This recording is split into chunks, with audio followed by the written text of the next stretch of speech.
ഇത് പോയിൻസെറ്റിയ. പിങ്കും ചുവപ്പും പച്ചയും മഞ്ഞയും കലർന്ന ഇതിൻ്റെ ഇലച്ചാർത്തിൻ്റെ മനോഹാരിത മൂലം ക്രിസ്മസ് പുഷ്പാലങ്കാരങ്ങളിൽ വ്യാപകമായി ഉപയോഗിക്കുന്നൊരു ചെടി. അതുകൊണ്ട് ഇതിനെ ക്രിസ്മസ് ഫ്ലവർ എന്നാണ് അറിയപ്പെടുന്നത്. പേരിൽ ഫ്ലവർ ഉണ്ടെങ്കിലും ഇത് ഫ്ലവർ അല്ല. ഇതിൻ്റെ ഇലകളാണ് കളർ ചേഞ്ചായി ഇത്ര നിറച്ചാർത്തിൽ നിൽക്കുന്നത്. റെഡും ഗ്രീനും പിങ്കും ഗ്രീനും യെല്ലോയും ഗ്രീനും ഒക്കെയായി 100-ലധികം ഉണ്ടത്രേ. ഇതിൻ്റെ ഒരു 3 കളർ തന്നെ കിട്ടിക്കഴിഞ്ഞാൽ പൂന്തോട്ടം കളർഫുള്ളാക്കാൻ കഴിയും.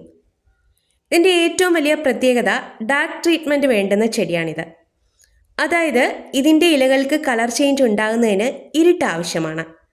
സെപ്റ്റംബർ മുതൽ 8-10 ആഴ്ച വരെ എല്ലാ രാത്രിയിലും 14 മണിക്കൂർ ഇരുട്ട് ആവശ്യമാണ്.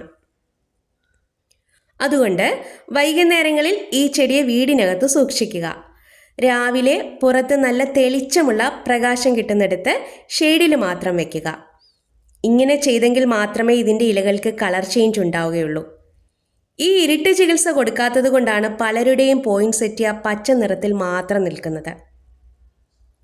ഈ ചെടി ഒരിക്കലും ഡയറക്റ്റ് സൺലൈറ്റിൽ വെക്കരുത്. എപ്പോഴും തണുപ്പ് ഇഷ്ടപ്പെടുന്ന ചെടിയാണിത്. വിൻ്ററിലാണ് ഇതിൻ്റെ ഇലകൾക്ക് ചേഞ്ച് ഉണ്ടാകുന്നത്. അതുകൊണ്ട് ഇതിന് വിൻ്റർ റോസ് എന്നാണ് അറിയപ്പെടുന്നത്. ഇതിന് കുഞ്ഞു പൂക്കളുണ്ട്.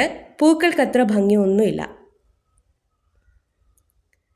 ഇതിൻ്റെ വില ഇത്തിരി കട്ടിയാണേ. ഏതായാലും ഒരു യെല്ലോ കളർ ഞാനും എടുത്തു.